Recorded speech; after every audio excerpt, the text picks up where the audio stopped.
Kashmir division में तकरीबन 7.5 लाख से ज़्यादा फार्म ऑपरेटिंग फैमिलीज़ हैं और ख़रीफ सीज़न के दौरान तकरीबन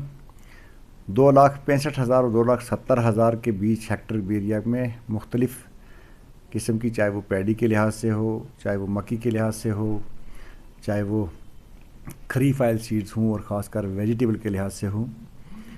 इतने एरिए पे खरीफ में काश्तकारी होती है। एग्रीकल्चर डिपार्टमेंट के सामने सबसे बड़ा चैलेंज ये था कि कश्मीर रीजन में यहाँ की क्लाइमेटिक कंडीशन के लिहाज से रबी के दौरान तकरीबन 70% जो एरिया था वो खाली रहता था और उससे क्या था कि हमारे पास वो अपॉर्चुनिटी नहीं थी कि हमारी जो क्रॉपिंग के इंटेंसिटी जो नेशनल लेवल है हम भी उसके एड पार जाते। डिपार्टमेंट ऑफ एग्रीकल्चर ने एक स्टेप लिया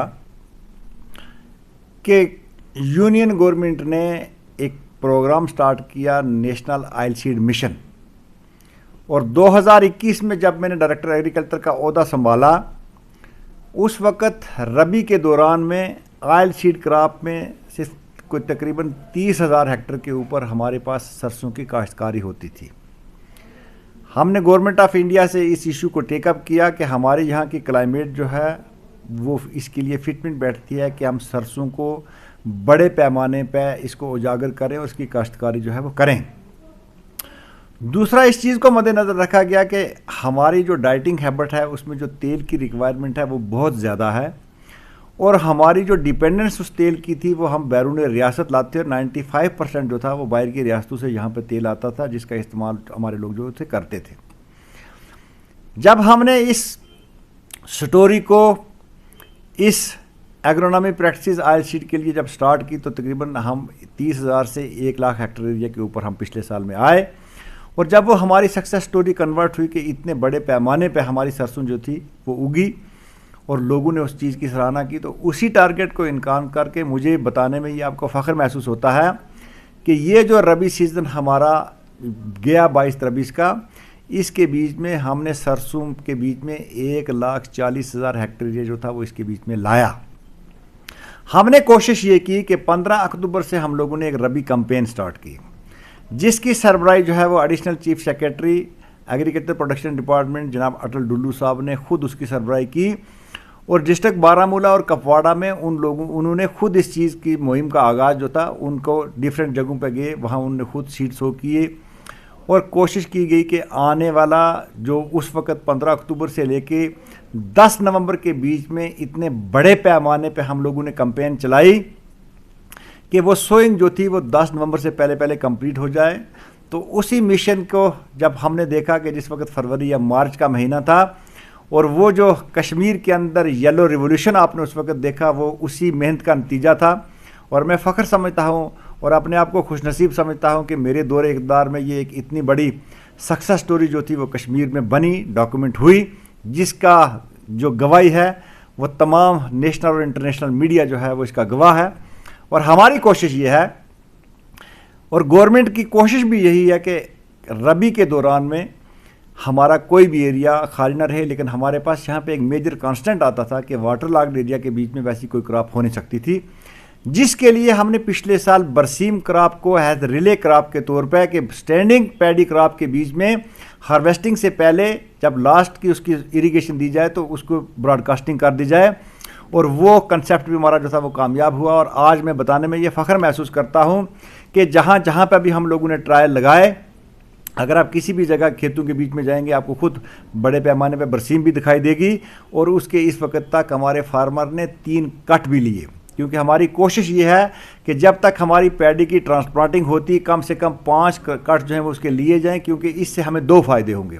नंबर 1 के जो हमारे ग्रीन फॉडर की रिक्वायरमेंट है, जो माल मवेशी हमारे लोगों ने रखा है उसकी रिक्वायरमेंट पूरी होगी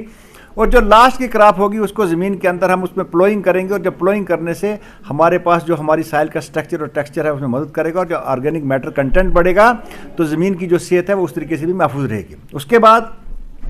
कि कुछ वैसे एरिया जहां सीवियर वाटर लॉगिंग होती थी उसके बीच में हम लोगों ने लीन सीड के ट्रायल लगाए हैं, वो ट्रायल भी हमारे कामयाब हो गए और हमारी कोशिश ये है कि अगले साल जो आने वाला साल है कि रबी के दौरान कोई भी एरिया खाली ना रहे। एक तो ये चीज़ थी। उसके बाद UT of Jammu and Kashmir ने हॉलिस्टिक एग्रीकल्चर डेवलपमेंट डॉक्यूमेंट बनाया। उसके बीच में जो डॉक्टर मंगला राय साहब जिसकी सरबराही कर रहे थे, उसके बीच में 29 प्रोजेक्ट बने, और 29 प्रोजेक्टों में जिन चीज़ों के ऊपर ज़्यादा स्ट्रेस दिया गया, जैसे कि सीड रिप्लेसमेंट रेट है कि किसान को जिस मकदार में सीड मिलना चाहिए, ताकि क्योंकि सीड का 15 से 20% रोल रहता है प्रोडक्शन बढ़ाने में, उसके ऊपर काम किया गया। वेजिटेबल के लिए वादी कश्मीर की क्लाइमेटिक कंडीशन जो है वो इतनी फेवरेबल हैं कि हम दुनिया में नंबर 1 रोल मॉडल बन सकते हैं, और उसके ऊपर हमने काम किया। और वर्टिकल एक्सपेंशन पे हम लोग ज़्यादा स्ट्रेस दे रहे हैं, क्योंकि आप जानते हैं कि आबादी बढ़ रही है, एवरेज साइज ऑफ लैंड जो है ये श्रिंक हो रहा है, और वर्टिकल एक्सपेंशन में जाने के बगैर हॉरिजॉन्टल स्कोप जो है वो आस्ता आस्ता कम हो रहा है। इसके बीच में भी आने वाले 3 सालों के अंदर हम जो हैं 1100 हाईटेक ऑटोमेटिक जो स्टेशन हमारे होंगे, जिसके अंदर के पूरा जो डाटा हम लोगों को अवेलेबल होगा, पूरे तरीके से ऑटोमाइज करेंगे उन चीज़ों को बढ़ावा देने के लिए। और जिसकी सक्सेस स्टोरी मैं आपको बताऊं कि जो हमने आज प्रूफ ऑफ कंसेप्ट इस पर जो काम शुरू किया था, मैं अब जब फील्ड में जाता हूं कि हमारे लोगों ने किस हिम्मत से, किस शिद्दत से जो टेक्नोलॉजी हमने उनको बताई थी उसको अडॉप्ट किया, और आज वो सक्सेस स्टोरीज़ हैं कि जब मैं कल सुबह यहाँ बडगाम के एरिया में गया और आज सुबह श्रीनगर के इस एरिया में गया, तो आज हमारे पास रेडीमेड खीरे जो थे वो सीडलेस हों या सीड वाले हों, वो रेडीमेड मार्केट में अवेलेबल हैं। हमारे लोग जो हैं अच्छा कारोबार कर रहे हैं, अच्छा आ रहा है। उसके बाद हम एक्जॉटिक वेजिटेबल के ऊपर बहुत ज़्यादा स्ट्रेस दे रहे हैं और कोशिश कर रहे हैं कि जो हमारे निच एरियाज़ हैं कि कश्मीर की क्लाइमेट के अंदर जो सीड बनना चाहिए था, क्योंकि हमारी डिपेंडेंस रहती थी कि जितना भी सीड ये बाहर से आता था, लेकिन यहाँ पे वैसी क्लाइमेटिक कंडीशंस हैं, वहाँ से अच्छी साइल्स हैं कि हमने लोगों को यहाँ पे एज CSPs एज PSPs अपने पास रजिस्टर किया, और हम सीड प्रोडक्शन के चेन में इसको ला रहे हैं। क्योंकि जिस वक्त हम लोगों को सीड चेन के साथ जोड़ेंगे तो वहाँ पे हमारे फार्मर के पास एक इतना बड़ा स्कोप है कि हम जितनी नॉर्दर्न ईस्टर्न स्टेट्स हैं यहाँ से सीड पैदा करके उन लोगों को भी हम सीड यहाँ से दस्तियाब करवा सकते हैं। उस पर भी हम काम कर रहे हैं। उसके बाद जो हमारी दूसरी निच क्रॉप्स थी उसके ऊपर हम लगातार काम कर रहे हैं, और इस लिहाज से चाहे वो फॉडर की रिक्वायरमेंट हो, चाहे वो इन्वेस्टमेंट शीप हस्बेंड्री के जितने प्रोजेक्ट हों, चाहे वो हॉर्टिकल्चर के प्रोजेक्ट हों, तो यूटी गवर्नमेंट की एक कोशिश है कि ये जो 29 प्रोजेक्ट बने हैं, जिसके बीच में आने वाले 5 सालों के बीच में तकरीबन 5000 करोड़ से ज़ायद पैसा किसानों की फलाह बहबूदी के लिए खर्च किया जाएगा। और वो प्रोग्राम जो है वो इस साल इस फाइनेंशियल ईयर से स्टार्ट हो गया है। लेकिन इसके अंदर जो सबसे बड़ा पार्ट रहता था कि अगर गवर्नमेंट ने कोई स्कीम बड़े पैमाने पर लॉन्च की है तो उसकी जानकारी हमारे किसानों तक कैसे पहुँचे, उसके लिए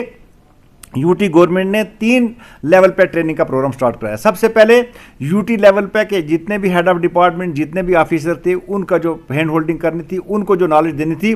वो जो प्रोजेक्ट थे उनके बारे में अच्छी डेलिब्रेशंस होगी। यूटी लेवल ट्रेनिंग का पार्ट जो था वो कंप्लीट हुआ। उसके बाद डिविजनल लेवल ऑफिसर के हमारे जितने भी ग्रास रूट लेवल ऑफिसर्स हैं कि जिनको किसानों तक पहुँचना है डायरेक्टली, उनको ट्रेनिंग दी गई। और मुझे बताने में ये खुशी महसूस होती है कि 24 अप्रैल 2023 से जो तीसरा इसका मरहला था, जो सबसे इंपॉर्टेंट मरहला इसका था, वो ट्रेनिंग प्रोग्राम भी स्टार्ट हो गया। और जितनी भी पंचायतें हमारी UT of Jammu and Kashmir की हैं, हर पंचायत में वो प्रोग्राम आने वाले ये जो 4.5 महीने, पौने 5 महीने का जो शेड्यूल है, जो अगस्त तक चलेगा, हर पंचायत के बीच में 3 दिन का एक प्रोग्राम होगा, जिसके अंदर तमाम वीडियोस दिखाई जाएंगी कि हम क्या क्या प्रोजेक्ट हैं, क्या क्या कर सकते हैं, कौन किसान किसका फ़ायदा ले सकता है। ऑनलाइन उसकी एप्लीकेशन का मोड को सिखाया जाएगा। उसके बाद जितनी दूसरी सेंट्रली स्पॉन्सर्ड स्कीम्स हैं या कैपेक्स बजट के दायरा में जो स्कीमें जो इम्प्लीमेंट होनी थी, उनके बारे में जानकारी दी जाएगी। और मुझे बताने में ये खुशी महसूस होती है कि ये जो हर हफ्ते में 3 दिन का ट्रेनिंग का शेड्यूल है, क्योंकि ये सोमवार, मंगलवार और बुधवार को 3 दिन ट्रेनिंग का शेड्यूल है। हम खुद भी इस चीज़ को मॉनिटर करते हैं, क्योंकि 3 डिस्ट्रिक्ट तो इसकी मॉनिटरिंग के लिए मेरे पास है, जैसे बारामूला है, कुपवाड़ा है, बांडीपुर है। जोगदार जो लोग यहाँ पे आ रहे हैं और लोग जो है इन चीज़ों को सीखने का लोगों में शौक है। और कोशिश ये की जा रही है कि हम फार्मर की इनकम को डबल करने के लिए जो हमारे ऑनरेबल प्राइम मिनिस्टर का ख्वाब था किस तरीके से हो, तो उसी पैटर्न के ऊपर ये प्रोजेक्ट सारे के सारे जो हैं ये बनाए गए हैं। इनको लॉन्च भी इसी तरीके से किया गया है। और हमारी कोशिश ये है कि जैसे इस वक्त हमारा खरीफ सीज़न स्टार्ट हो गया कि पैडी का सीड जो है वो अबंडेंट क्वांटिटी में तमाम के तमाम डिस्ट्रिक्टों में अवेलेबिलिटी उसकी मौजूद है। मक्की का सीड जो है, जो हाइब्रिड की रिक्वायरमेंट रहती है, क्योंकि हाइब्रिड सीड यहाँ पर मक्की का बनता नहीं है, और कंपोजिट तो हम लार्ज स्केल पर मल्टीप्लाई कर रहे हैं। वो सीड सारे के सारे दस्तियाब हों, वेजिटेबल के सीड दस्तियाब हों, इनपुट में जो दूसरी चीज़ें हैं, चाहे वो फर्टिलाइज़र हों कि इस वक्त जो फर्टिलाइजर की रिक्वायरमेंट को कैसे पूरा किया जाए। तो इस लिहाज से डिपार्टमेंट ऑफ एग्रीकल्चर, चाहे वो सीरियल क्रॉप्स हों, चाहे हमारी वेजिटेबल क्रॉप्स हों, चाहे पल्सेस हों, चाहे स्पाइसेस हों, तमाम चीज़ों के ऊपर शद्दोमत से काम कर रहा है और कोशिश कर रहा है कि हमारा जो किसान है वो दुनिया का नंबर 1 किसान जो है वो बने, इसी के लिए हम कोशिश कर रहे हैं। और खासकर हम नौजवानों को इस दायरे में जोड़ना चाहते हैं। नौजवानों को इस लिहाज से जोड़ना चाहते हैं कि आज के दौर में जब इंटरनेट का दौर है तो हमारा जो पढ़ा लिखा नौजवान है वो फार्मर से एंटरप्रेन्योर बने और वो रोजगार देने वाला बने, वो ये ना कि किसी के दर पे जाके रोजगार मांगने वाला बने। और ये तभी पॉसिबल हो पाएगा कि जिस वक्त ऑन ग्राउंड इन प्रोजेक्टों की इंप्लीमेंटेशन लार्ज स्केल पे अच्छे तरीके से हो जाएगी।